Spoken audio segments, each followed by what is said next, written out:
বন্ধুরা, আপনারা কি জানেন আজকে আমি আর আমার হুর কি যে মজা করেছি পুরো বিকেল জুড়ে। আমি আর আমার হুর প্রথমে গিয়েছিলাম আলমগীর খানকা শরীফ একটু দেখতে।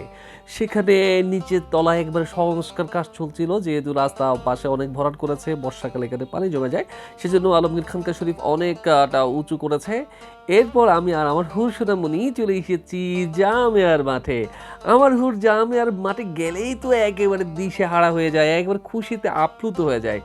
আমার শ্বশুর অনেক দৌড়াদৌড়ি করেছে, মাঝখানে সে অনেক টায়ার্ড হয়ে যেত।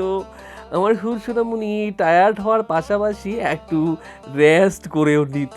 এই যে রেস্ট করছে আমার শ্বশুরা, রেস্ট করার পর আবার সেই দৌড়দৌড়ি খুব মজা করেছে আমার হুরসুনা। অনেক লক্ষ্মী একটা মেয়ে। এরপর আমি আমার হুরসুনাকে নিয়ে জামিয়ার মাঠে যে ফুল বাগানগুলো আছে সেখানে পাশে একটু হেঁটেছি। একটা ভাইয়া আমাদের ভিডিওগুলো রেকর্ড করে দিয়েছেন। আমার হুরসুনা আপনাদের হাত দেখিয়েছে। এরপর হুরসুনাকে নিয়ে আমি হেঁটেছি পুরো মাঠে। অনেক বাচ্চারা সেখানে খেলছিল, কোনো বাচ্চারা সাইকেল চালাচ্ছিল।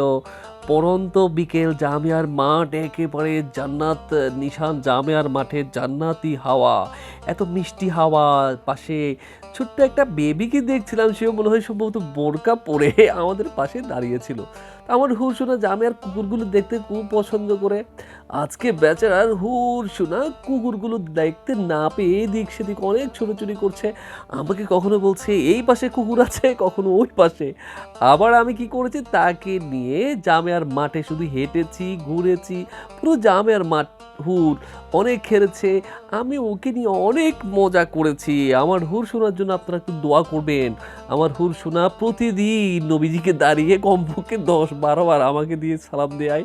সে নিজেও ইয়া নবী সালাম আলাইকা বলতে চেষ্টা করে। তো হুর শোনা পুরো বিকেলটা খুব চমৎকার করে আমার সাথে কাটিয়েছে।